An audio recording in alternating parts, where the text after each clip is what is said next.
Banyaknya drawer dia. Banyak pun letak barang ni. Lepas tu, apa dia boleh tukar-tukar, babe? Oh, yo. Telefon laki aku langsung beli. Lo yang? Manalah si akak Jamah ni. Tadi kata nak bawa tu sama-sama. Tapi dia tak ada. Nampak tak? Lah, dia buat apa kat sini weh? Sini.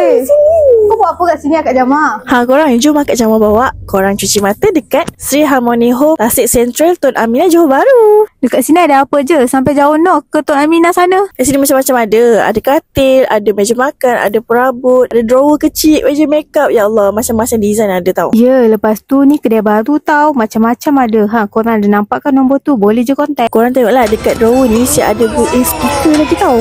Boleh dengar lagu guys.